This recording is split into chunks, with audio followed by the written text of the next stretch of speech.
Dobro jutro. Evo, pogledal sem si zadnjih 7 minut tekme med Denverjem in Lakersi. Saj veste že verjetno, da so pri Denverju zmagali tole tekmo, čeprav so kar konkretno ponujali v bistvu predvsem odprte mete Lakersov, ki jih na koncu v bistvu niso izkoristili. Mislim, da Smart dvakrat, ampak vse nema veze, tudi Luka je imel neke svoje mete, jih ni dal. Ene par ugotovitev, ki me zelo skrbijo, posebej iz nekega stališča, da malo bolj spremljam Luko. Bojim se, zadnjih 7 minut sem gledal, ne celotne tekme, vem, da je dosegel 27 točk in tako naprej. Bojim se pa, da je 41-letni LeBron James bolje pripravljen, ampak krepko bolje pripravljen kot 27-letni Luka Dončić.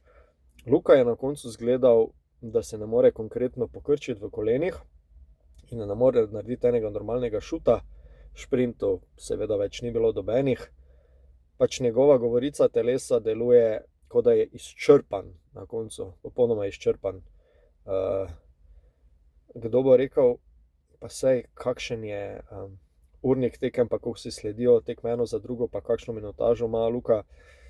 Ja, tudi LeBron ima podobno minutažo, manjkal je podobno število tekem kot Luka, ajde rečemo, da malo več je manjkal LeBron, roko na srce, ampak govorimo o 41-letnem človeku in 27-letnem.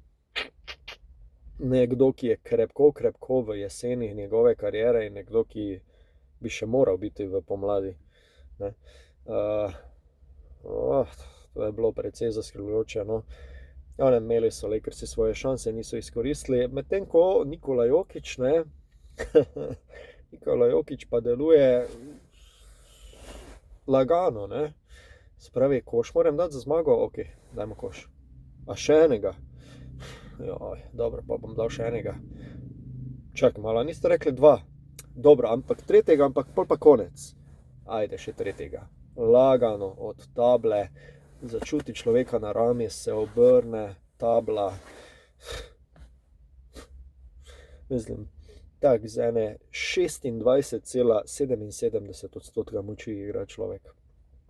Na koncu je tak trojni dvojček, ekipa do zmage in to je to.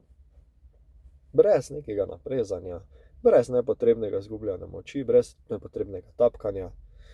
To je to. Glavnem. Ja.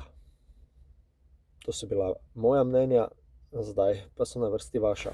Spodaj v komentarju.